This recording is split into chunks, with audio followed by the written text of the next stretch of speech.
E aí, pessoal, tudo bom com vocês? Eu sou o Marcelo, estudante de administração da USP, e hoje, junto com a minha amiga Hanna, vamos explicar para vocês um pouquinho sobre empreendimento. Hanna, você tá aí?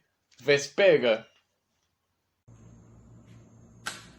Oi, gente, eu sou a Hanna, também sou estudante de administração e eu e o Marcelo vamos ensinar para vocês como pensar de forma inovadora. Vocês já pararam para refletir como é pensar de forma inovadora? Quem é e como descobrir o seu cliente e as ferramentas que usamos para isso? Na oficina de hoje vamos abordar esses temas. Além disso, vamos trazer maneiras de fazer boas entrevistas focando em descobrir as dores e os ganhos dos clientes. Vem com a gente! O que é pensar de forma inovadora? Para pensar de forma inovadora, você tem que ser observador e prestar atenção no mundo. E tem que ver o que está ao redor, além de muita paciência para sentir e conectar com o mundo. E parar para observar como que as coisas estão interagindo, estão funcionando e estão se correlacionando. E aí você vai começar a ter o quê?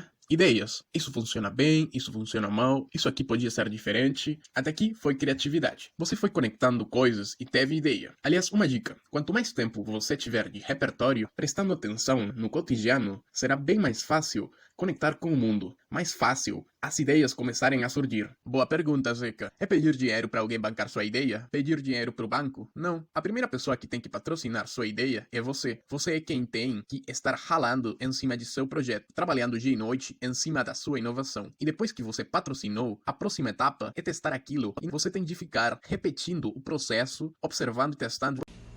Agora que o Marcelo falou um pouco sobre a ideia e como chegar nela, vamos falar dos meios que nos ajudam a pensar fora da caixa.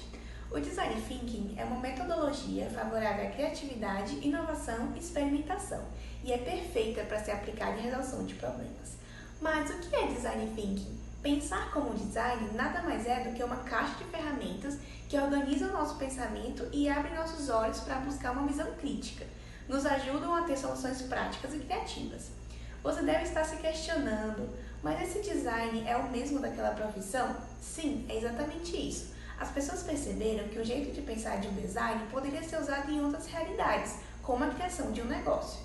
Quando o design pensa no tipo de maçaneta, por exemplo, ele se coloca no lugar de quem vai usá-la, define o público que quer atingir, faz uma ideia inicial, faz um protótipo e testa. E é exatamente isso que vamos fazer para resolver futuros problemas e pensar de forma inovadora. Vamos começar com ter estratégias, traçar ações e metas. A Clara, por exemplo, tem a meta de ganhar o campeonato de futebol do colégio. Assim, ela cria uma estratégia de treinos que vai ajudá-la a atingir o seu objetivo. Zeca, por sua vez, é bastante curioso. Ser curioso é questionar tudo ao seu redor.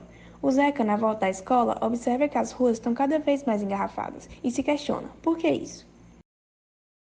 Foco no outro, colocar-se no lugar de quem está vivenciando um problema. A Clara, por exemplo, vê a dificuldade da senhora ao sair com suas compras de mercado e pensa em forma de ajudá-la. Além de ser curioso, o Zeca apresenta visão ampla, pensa em diferentes realidades. Nesse caso, o Zeca mostra-se intrigado com o desperdício de água que observou na sua rua. Então pensa: como deve ser esse problema no meu bairro e na minha cidade como um todo? Ter essa visão ampla pode trazer boas soluções. E aí, estão se identificando? Vamos conferir mais características. Boas companhias, gostar de colaboração. A Clara, o Zeca e os seus amigos sabem o valor de juntar diferentes formas de pensar e agir, de ter diferentes ideias e assim extrair o que há de melhor. Trabalho em equipe é fundamental. Aprender com os erros, não ter medo de errar. Eis uma característica forte de quem pensa de forma inovadora, a resiliência. A Clara, por exemplo, pensou em vender sanduíche na escola e apenas o sanduíche para não encarecer, mas viu que seu primeiro modelo não deu muito certo. Escutando a crítica do seu público, ou seja, o pessoal do colégio, ela viu que fazer um combo melhorando o sanduíche, colocando fritas e refrigerante ia agradar mais, e assim esse aprendizado trouxe melhores resultados para ela. Mas para fazer acontecer, é preciso colocar a mão na massa. Além de montar estratégia, pesquisar, planejar, vocês também devem ser protagonistas, colocar a mão na massa. O Zeca queria aprender uma nova língua na quarentena, mas não é só querer. Teve que fazer acontecer, se esforçar para alcançar o seu objetivo. Como vocês puderam ver, pensar de forma inovadora é algo que está super na nossa realidade. E agora vamos conferir um pouco da metodologia. Etapas de pensar como um designer. Empatia, definição. A fase de observação é super importante. Você começa a olhar com outros olhos o seu dia a dia, aquilo que sempre via, de modo a captar os problemas ao seu redor. O Zeca observou que a sua mãe Maria passa o dia trabalhando numa cadeira que não é melhor para suas costas, e ele começa a pensar em soluções para resolver. Mas antes, vamos deixar claro quem é o seu cliente. É a pessoa que tem potencial de se interessar e comprar o seu produto ou serviço. Como identificá-lo? Primeiro, fale com as pessoas. Você pode até ter uma boa percepção para detectar problemas, mas é falando com elas que você vai saber verdadeiramente o que elas querem e conhecer as suas dores. Mas como falar com elas? Existe um jeito certo? Para fazer boas perguntas e ter boas respostas, primeiro, ouça com atenção e empatia. Faça da entrevista uma conversa. Incentive as pessoas a falarem o que elas fazem, o que elas gostam e o que elas não gostam. Segundo, aposte nas perguntas abertas. Evitem perguntas que possam ser respondidas com sim ou não. Questione as respostas, tente extrair ao máximo as informações dos seus entrevistados. Mas o mais importante é pensar em uma estratégia para direcionar ao que vocês querem. Mas o que queremos? Queremos entender as dores e os ganhos dos nossos possíveis clientes. Ganhos do consumidor são benefícios que eles esperam, desejos, como por exemplo tempo e dinheiro. Já as dores são custos e situações indesejadas, como por exemplo aumento do preço de algo. Chegou o momento de falar sobre a etapa de definição. Mas antes, já que temos entrevistado e empatizado, é possível tirar de tudo isso personagens fictícios, que a partir de agora chamaremos de personas. Ótima pergunta, Zeca. A persona nos ajudará para representar diferentes tipos de usuários para um possível produto ou serviço. Cada um deles representa desejos, motivações, expectativas e necessidades de um grupo real de usuários. Isso nos ajudará para criar empatia com os diferentes tipos de perfis. Quando observamos uma persona individualmente para resolver seus problemas, ideias inovadoras são criadas. A partir disso, são identificadas características e polaridades dos usuários. Por exemplo, jovem, idoso, pessoas tradicionais e pessoas tecnológicas. Esses aspectos são combinados para criar diferentes personas, que representam os perfis entre os usuários dos produtos e serviços. Por fim, nomes devem ser assinalados e sua história criada, contando as necessidades que permitiram a personificação desse arquetipo. Nessa altura, já tendo uma persona, começaremos com a parte de definir. Literalmente. Definir é como quem extrai o sumo de uma fruta. Aqui processamos o que aprendimos do usuário na fase da empatia e definimos as nossas oportunidades de inovação.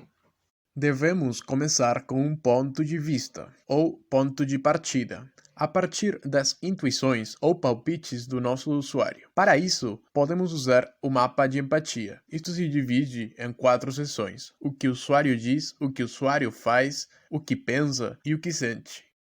Isto permitirá identificar necessidades, motivações, perspectivas e também contradições entre o que diz e faz o usuário. A segunda técnica será definir o problema jogando. Este jogo vai atuar como uma catapulta para gerar uma declaração e definir as nossas oportunidades de inovação. O que faremos será escrever uma frase que combine estes 3 elementos: usuário, mais a necessidade e mais o palpite e o pressentimento. E logo iremos propor tantas opções ou ideias como nos ocorram. Por exemplo, a Maria precisa ter divisões no carrinho para que os seus produtos não se danifiquem entre si. O terceiro passo será perguntarmos como poderíamos. Esta técnica nos permitirá ter um sentido de possibilidade, mais trabalho em equipe, mais diversidade de soluções. Esta técnica é como um fósforo aceso caindo em uma caixa de fogos de artifício. É pequena, mas pode desencadear uma tempestade de ideias. Geraremos a pergunta a partir das frases que construímos na técnica anterior. Por exemplo, como poderíamos fazer para que os produtos comprados não sejam danificados dentro do carrinho? Uma vez que definimos o caminho para encontrar as soluções, só resta ir por elas. Obrigado, gente! Tchauzinho, gente! Espero que vocês tenham gostado e até o próximo Empreende Sim!